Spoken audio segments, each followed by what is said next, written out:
Welcome to America Current Affairs. We are tracking two huge, absolutely massive stories breaking at this very moment. On one side of the world, we're looking at the real threat of war with Iran. And on the other, right here at home, the head of the entire US economy is now under criminal investigation. How are these connected? You'd be surprised. Let's get into it. Okay, so let's just dive right in. You've got a massive foreign policy crisis over here and a major domestic power struggle over there. At first, they seem totally separate, right? But what if I told you they're actually two sides of the very same coin? They both spring from this one powerful idea about just how much control a president should have. So first, let's head over to Iran. For more than 2 weeks now, the country has been, well, it's been exploding. There's this huge nationwide protest movement that's demanding change, and the government's response has been incredibly swift and brutal. Just look at this number, over 500. That's the estimated number of protesters who have been killed by the regime. Let that sink in for a second. This is not a small demonstration. This is a massive uprising, and it's being met with deadly force as the government desperately tries to silence people. So what kicked all this off? Well, it really started with the economy. People were just fed up. But wow, has it snowballed into something way, way bigger. You've got people in the streets, blocking roads, and openly calling for the government to be overthrown. And in response, the regime has shut down the internet and sent in the troops. And this, of course, is where the United States comes into the picture. The White House is not just sitting on the sidelines watching this unfold. President Trump is out there in front of the cameras, publicly threatening military action. He's telling reporters that some of the options on the table are, and I'm quoting him here, very strong. So this is the massive debate happening in Washington right now. It's a huge gamble. Would an American military strike actually help the protesters? Some experts say yes. They argue it would distract the regime, force it to deal with an attack instead of its own people. But others are warning it could be an absolute disaster, that it might cause the Iranian people to rally around their government against a foreign enemy, actually making the regime stronger. All right, let's pivot now. Let's come back home for our second crisis. This one involves the Federal Reserve. That's the super powerful agency that basically controls our economy, and its chairman, Jerome Powell. So to really get why this is such a big deal, you got to understand what the Fed is supposed to be. Just think of it like the referee in a giant football game.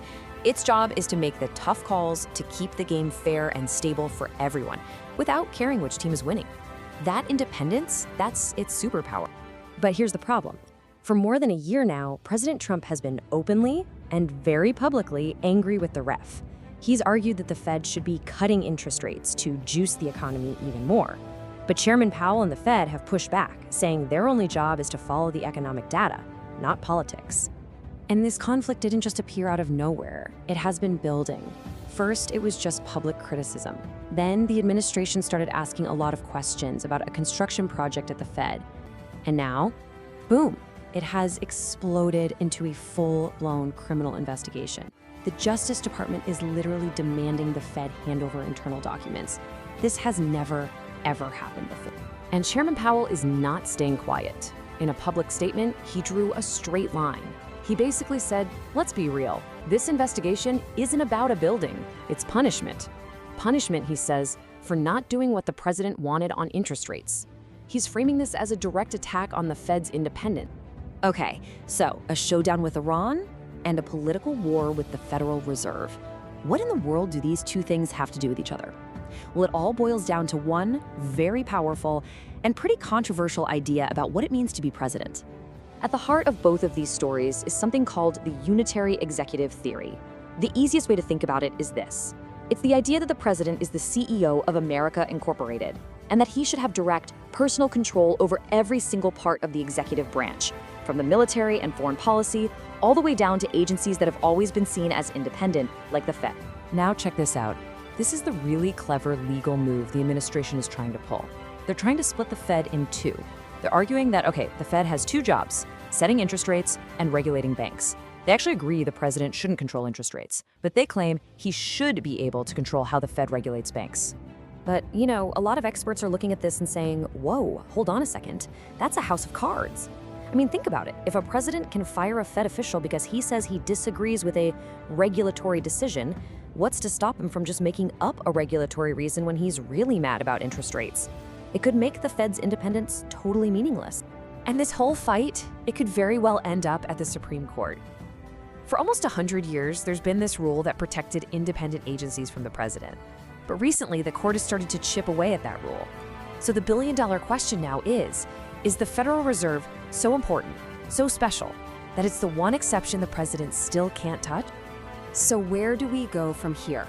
It's not an exaggeration to say we are watching two historic confrontations play out at the exact same time, and the stakes for America and for the world really couldn't be any higher.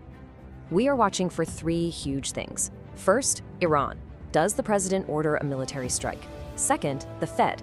Does this investigation actually succeed in forcing the chairman out of his job? And third, Congress. Because members of both parties are furious about this investigation, and they're threatening to block any new appointments to the Fed until this whole thing is resolved. So in the end, when you strip it all away, a potential war abroad and a political war at home, they're forcing all of us to ask the same fundamental question. From our military to our money, how much power should one person have? That's what's at stake. Thanks for watching, and be sure to follow American Current Affairs for all the latest updates.